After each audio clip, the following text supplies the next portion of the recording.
Hasil undian babak knockout 16 besar Liga Champions sudah usai digelar, tepatnya pada Senin 7 November 2022 waktu Nyon Swiss. Undian itu telah menghasilkan beberapa partai yang sangat seru, termasuk ulangan 2 edisi final yang akan langsung tersaji di babak ini. Selain itu, tak kalah menarik juga beberapa match yang lain. Lantas, bagaimana melihat peta persaingan tim yang bertarung? Akankah ada kejutan? Undian 16 besar yang dilangsungkan masih menganut aturan dan mekanisme seperti yang sudah-sudah. Para klub yang lolos baik dari juara dan runner-up grup akan saling bertemu, kecuali jika antar sesama grup atau antar satu liga. Hasilnya 8 match tercipta. Yang pertama ada Leipzig yang akan bertemu tim kuat Manchester City, disusul klub kejutan klub Brugge yang akan ditantang Benfica. Selanjutnya Liverpool yang tak terduga akan langsung bertemu dengan Real Madrid. Ada juga AC Milan yang akan bersua Tottenham Hotspur. Sementara itu juara Europa League musim lalu Frankfurt akan bertemu tim kuat Italia, Napoli. Kemudian ada wakil Jerman lainnya, Dortmund yang akan ditantang wakil Inggris, Chelsea. Sementara itu wakil Italia, Inter Milan akan ditantang wakil Portugal, FC Porto. Dan yang terakhir, yang tak kalah seru, wakil Prancis satu-satunya, PSG akan bersua dengan raksasa Jerman, Bayern Munchen. Nantinya babak knockout 16 besar ini akan dilangsungkan mulai Februari tahun depan, tepatnya di tanggal 15 Februari 2023, di mana tim runner-up grup akan melangsungkan partai kandang terlebih dahulu, dan tim juara grup akan melakoni partai kandang di leg kedua. Aturan yang lolos pun masih sama seperti tahun lalu, yakni tanpa gol tandang. Tim yang lolos dari 16 besar ini akan saling bertemu di babak 8 besar nantinya, di mana babak 8 besar tersebut akan diundi kembali, lengkap dengan bagan semifinal dan final. Undian 8 besar itu nanti rencananya akan dilangsungkan pada Jumat 17 Maret 2023. Jika bicara babak 16 besar Liga Champions, tak luput juga bicara soal kejutan. Pasalnya di setiap musimnya, Liga Champions selalu menyimpan cerita kejutan di babak ini. Seperti di musim 2016-2017 ketika AS Monaco mampu menggugurkan tim kaya raya Manchester City. Di musim 2017-2018 juga ada Sevilla yang mengirim Manchester United pulang kampung. Di musim 2018-2019 juga ada Ajax yang mampu mengejutkan publik Bernabeu dengan mengandaskan Madrid. Kemudian ada juga cerita Lyon, Porto maupun Villarreal yang selama 3 musim kebelakang mampu menenggelamkan Juventus di babak ini. Di musim ini mungkin hanya match Leipzig versus City yang diharapkan penuh dengan kejutan. Mampukah Leipzig menjadi seperti Monaco ketika mengandaskan City? Namun City sekarang sejak kehadiran Haaland, kekuatannya jadi lebih bertambah dan susah dikalahkan. Sedangkan Leipzig sendiri tak konsisten performanya. Klub Brugge sebagai klub kejutan musim ini berharap kejutan pun tetap berlanjut ketika bersua Benfica. Namun jangan diremehkan juga Benfica.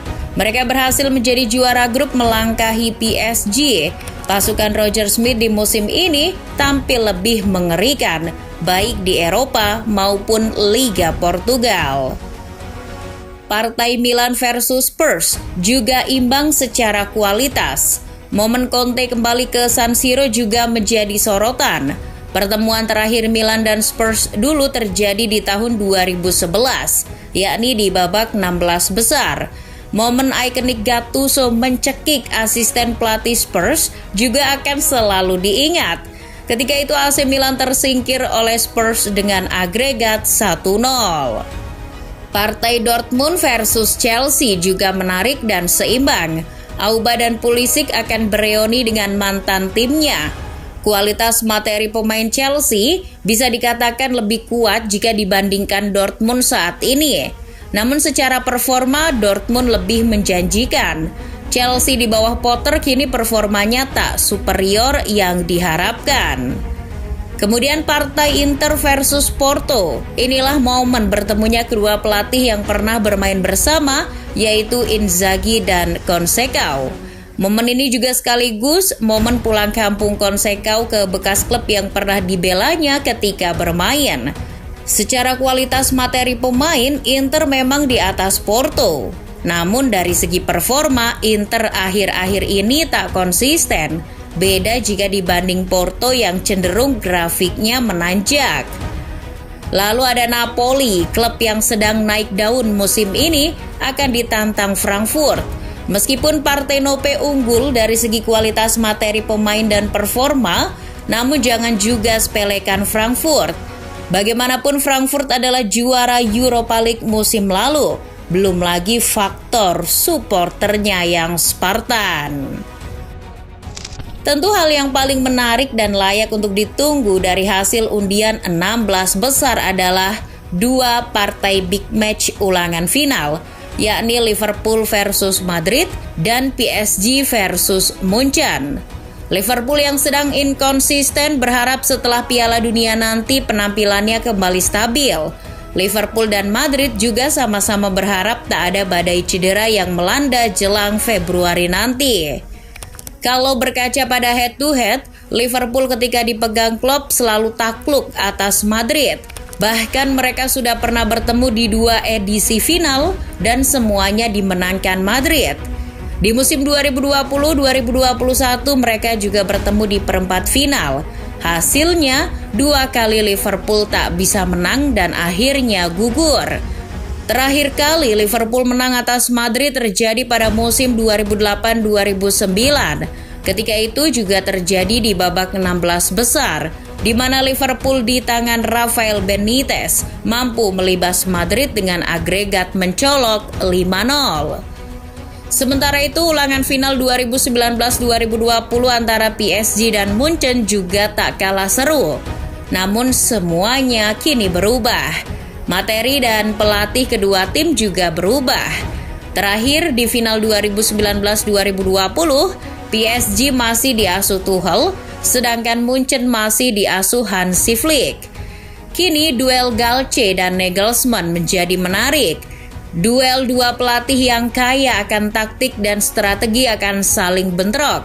Jika dilihat dari segi head-to-head, sebenarnya duel ulangan final tersebut sudah pernah terjadi di musim 2020-2021. Ketika itu PSG bertemu Munchen di babak perempat final, di mana PSG di tangan Pochettino mampu membalaskan dendamnya ketika kalah di final.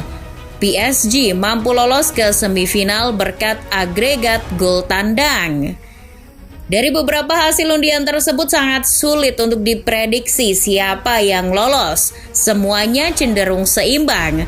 Praktis semuanya akan bergantung pada kondisi terkini masing-masing tim jelang laga pada Februari tahun depan. Kalau menurut Football Lovers, siapa saja nih yang bakalan lolos?